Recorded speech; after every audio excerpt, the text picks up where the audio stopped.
Hey guys, Joshua here with another champion guide. Today we're going to be taking a look at Gragas, the big man with the big belly. Currently he's one of the strongest junglers around for both competitive and solo queue, and seeing as he really isn't that hard to play, he's someone I would definitely recommend learning.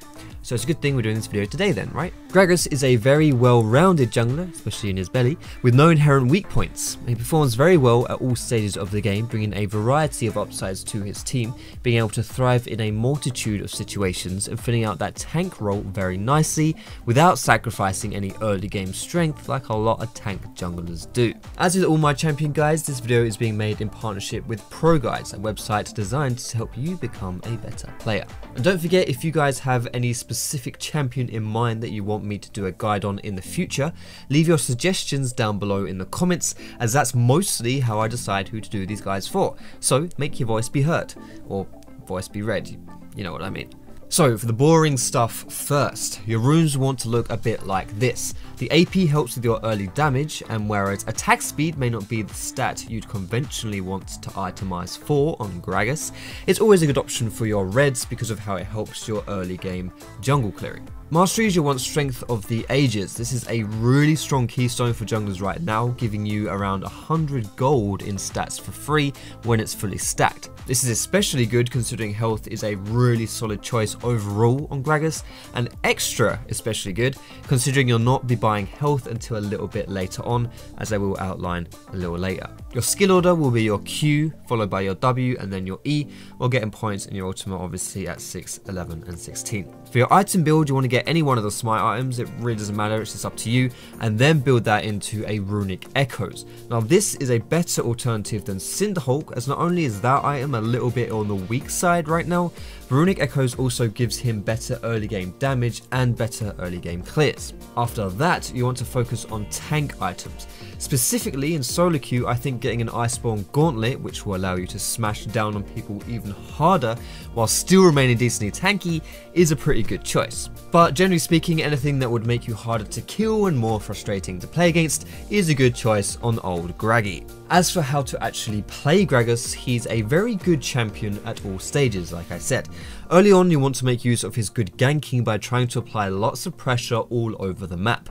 Hitting someone with a body slam is a near guaranteed flash or kill, and so finding those overextended targets should be your #1 priority. You should be slightly careful of strong early game junglers on the enemy team though, as before Gragas gets his runic echoes, he tends not to clear all that efficiently and can get invaded quite easily. In addition, if you've belly flopped your way into a fight and suddenly you get caught out, you're pretty much entirely donezo unless you've got your flash to escape. Mid-game Gragas can 1v1 most targets on the enemy team provided you aren't seriously far behind.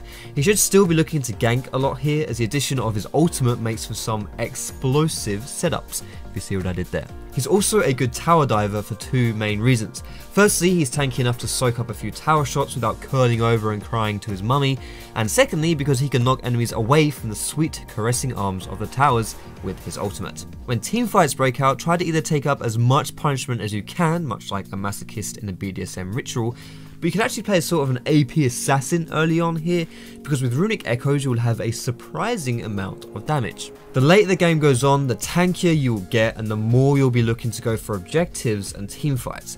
Now whereas Gragas doesn't have anything special about him as far as taking away stuff like Baron or towers goes, he can facilitate them both quite well. Firstly, he can do that by creating picks and catches with his E/R combo, and secondly by tanking endlessly so you can be the shield while your team gets the objective.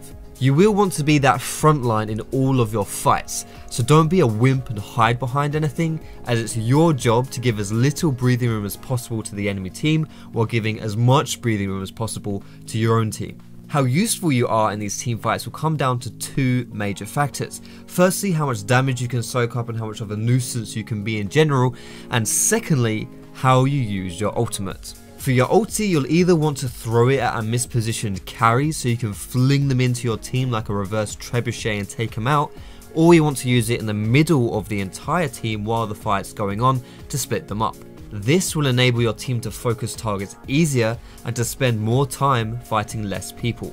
Despite Gragas being easier to play than a gullible Essex girl at an open bar, there are a few nifty mechanics that you'll want to get down. Firstly, his E flash combo.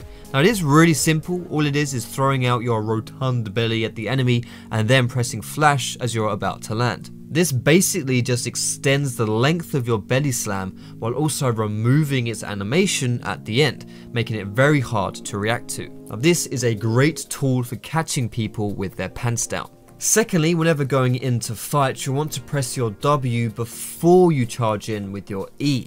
This is so you don't have to waste time with the W animation while you're in the thick of it, but be careful not to use it too early or it will time out and you'll have wasted it. And the last mechanic I want to talk about is if you've caught someone with a belly flop, ulti them immediately.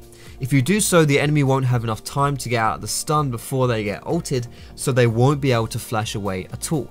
And if you wait and try to get that W empowered hit off first before you ulti, like do a little cheeky combo, yes, it's more damage, but chances are it would give them time to flash away and you'll have wasted your chance to secure that kill. Now that's all I want to say for this video. I want to give a quick shout out here to Pro Guys for helping me with the editing and facilitating me making more videos at a higher quality and a higher pace for you chaps.